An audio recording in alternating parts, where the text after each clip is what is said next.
BJP से मेरा ticket काटकर भूमाफिया सीआईडी को टिकट दिया गया, शिल्पी निषाद का कहना है। वार्ड नंबर 73 दारागंज से जुझारू प्रत्याशी का टिकट कटा तो की प्रेस कॉन्फ्रेंस। प्रयागराज में नगर निकाय चुनाव को लेकर सभासद की तैयारी कर रही बीजेपी प्रत्याशी शिल्पी निषाद का टिकट कटा तो शिल्पी निषाद ने प्रेस कॉन्फ्रेंस कर बताई सच्चाई। लगातार वर्षों से चुनाव को लेकर जनता की सेवा व प्रचार प्रसार में लगन व मेहनत से लगी रही, फिर भी टिकट काटकर भूमाफिया और आपराधिक किस्म के व्यक्ति को टिकट दिया गया। कुछ लोगों के साजिश के तहत यह टिकट दिया गया है, जबकि जिस व्यक्ति को टिकट दिया गया हो उसके ऊपर 1.5 दर्जन से ज्यादा धाराओं में मुकदमा दर्ज है दारागंज थाने में। प्रेस कॉन्फ्रेंस की है, क्या मामला है आपका?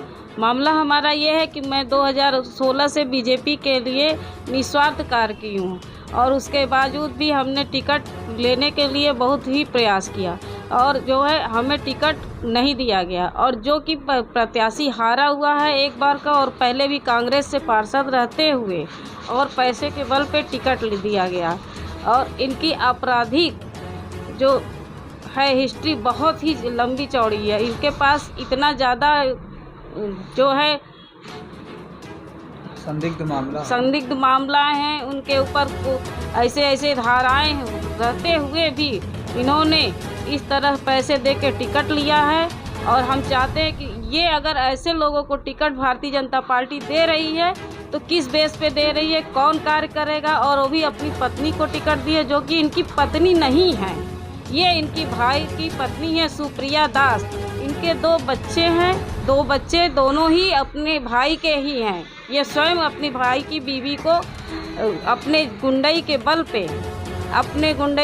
पे अपने अंडर में पहले बीवी को रखे, फिर भाई दोनों बच्चों को रखे, बहुओं को फिर रखे जो है कि। और इनके साथ ऐसे क्यों किया गया कि टिकट जो है हमारा काट के हमने वार्ड में काम किया है, लोगों के साथ मिलना जुलना किया है, 11 महीने लगातार ऐसे काम किए हैं। और 2016 से तो मैंने बहुत काम किया है, फिर भी हमारे टिकट को काटा गया सिर्फ पैसे के बल पे।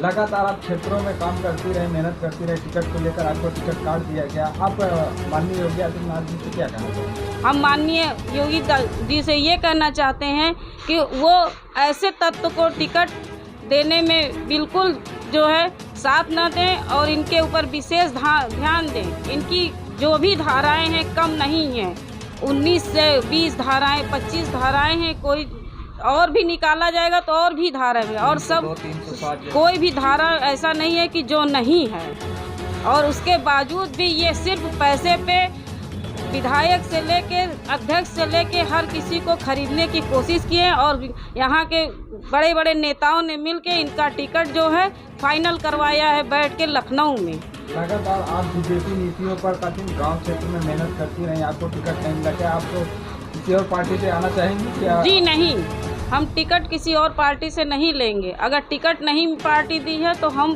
चुनाव नहीं लड़ेंगे, ये मुझे सब्र है। मगर हम किसी अन्य पार्टी से टिकट नहीं लेंगे क्योंकि मैंने निस्वार्थ काम किया है। आपकी चुनावी रणनीतियाँ क्या हैं? हमारी आगे की चुनाव की रणनीति ये है कि पार्टी ने जो भी डिसीजन ले लिया है अब तो वो चेंज होने वाला नहीं है, लेकिन हम ये चाहते हैं कि पार्टी आगे के लिए सतर्क रहे कि ऐसे भूमाफिया, ऐसे क्रिमिनल से सावधान रहे जो कि खुद मकान बनाए हैं दूसरों का ज़मीन पे, खुद दूसरों का ज़मीन ऐसे भी अपने अंडर में किए हैं, कई ज़मीनें अपने अंडर में किए हैं। और ये जो राजेश कुमार निषाद उर्फ पप्पू, ये सीआईडी इनका ये नाम है, ये इनका यही काम है कि ये दूसरों का ज़मीन और फैमिली सब कुछ पे ये हावी रहते हैं और सिर्फ इनका हर जगह पैसा चलता है। अच्छा, आपका टिकट काट कर इनको टिकट दिया गया है? हाँ, मेरा टिकट काट कर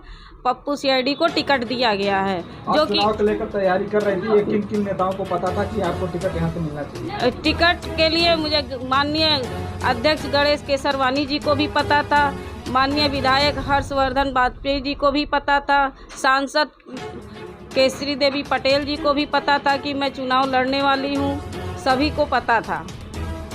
उसके बावजूद आपका टिकट काट दिया? उसके बावजूद भी टिकट काटा गया और सभी नेताओं को पता है कि मैं रेगुलर फील्ड में बनी रही हूँ।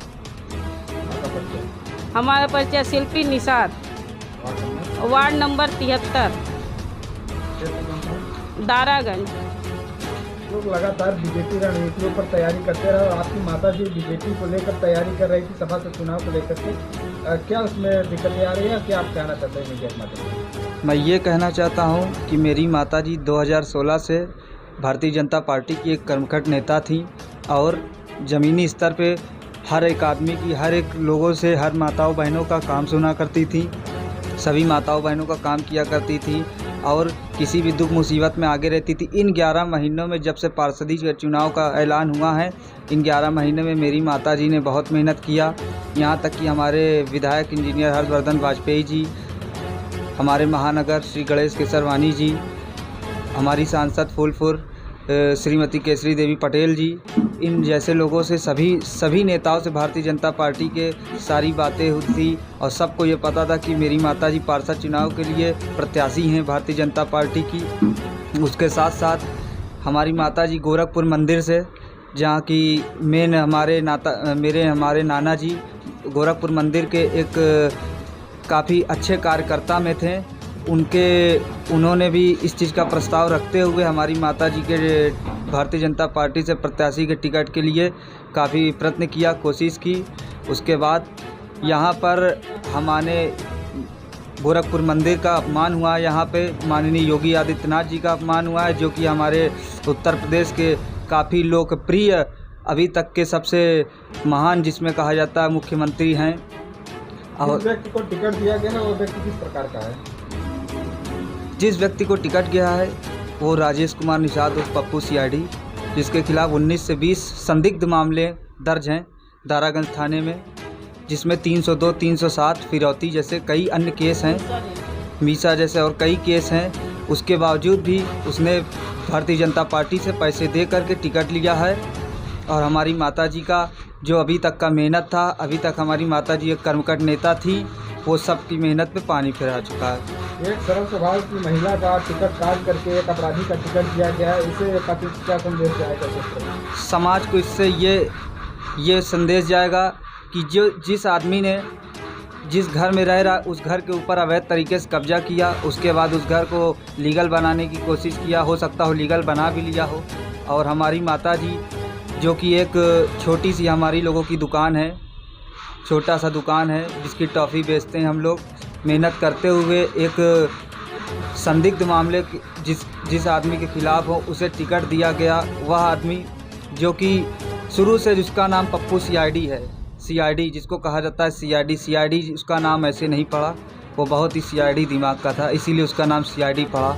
और हमारी माताजी को जान का खतरा तक हो चुका है, यहाँ तक कि उसके खिलाफ कई बार उसने मेरी माताजी को कई बार धमकी भी दी कि गाड़ी चढ़वा देंगे, एक्सीडेंट करवा देंगे। इस तरीके का कई मामला सामने आया है और हमारी माताजी को धमकी भी मिली है और मिल रही हैं लगातार। आपके और आपके परिवार पर अगर कुछ होता है तो इसका जिम्मेदार कौन होगा? हमारे परिवार के ऊपर किसी भी तरीके का खतरा आता है तो उसकी जिम्मेदार सिर्फ एक लोग होंगे, वो है राजेश कुमार निषाद और पप्पू सीआईडी। आपका परिचय? हमारा परिचय पुत्र शिल्पी निषाद, नाम बलवंत कुमार निषाद, वार्ड नंबर 73 दारागंज प्रयागराज।